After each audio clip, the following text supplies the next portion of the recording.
yet why you do so I fall electricity one a quite fast electricity. Say you do gas so and a quite fast so generate electricity free gas and a year doing.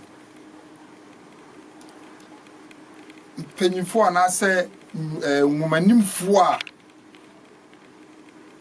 almost you are the no woman fall electricity home.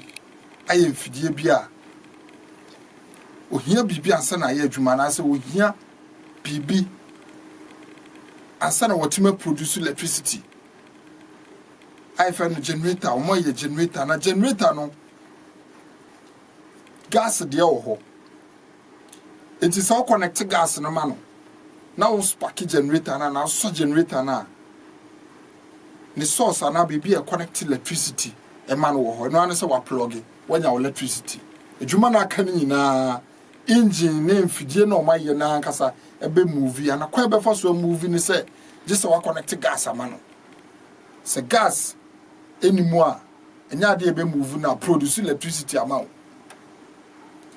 eno achi no yesa won fidie bia eno so produce electricity na mom just how the kerosene enegum ansa na fidie na aka ne ho ana say or produce electricity amount. Apart from kerosene, your diesel also dear ho.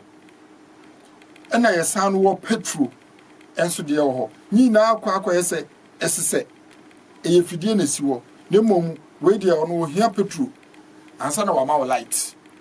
We so ho ono so here diesel ansa wa light.